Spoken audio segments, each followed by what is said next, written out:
অনেক লেগে বেড়েছি, ছাড়েন, চলেন খাওয়ামু। কি খাইবেন? তো ভাই আপনারা কি খাইবেন? কি খাম মানে যে দোকান আছে এটাই খামু, বিরিয়ানির দোকান। ভাই বিরিয়ানি দেন, আঙ্গো বিরিয়ানি দেন। বিরিয়ানি খাইবেন? ভাই দেন বিরিয়ানি করে।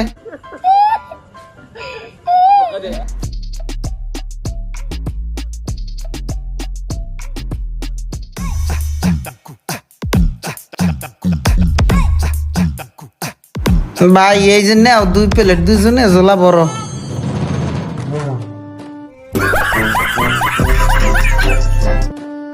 ভালো হয়েছে, বাতি যা খাও। এই একটা হইবে না, আমার আরো লাগবে। আমার লগে একটা মোরগ পোলাও লইয়া যা। যে আচ্ছা আনছো?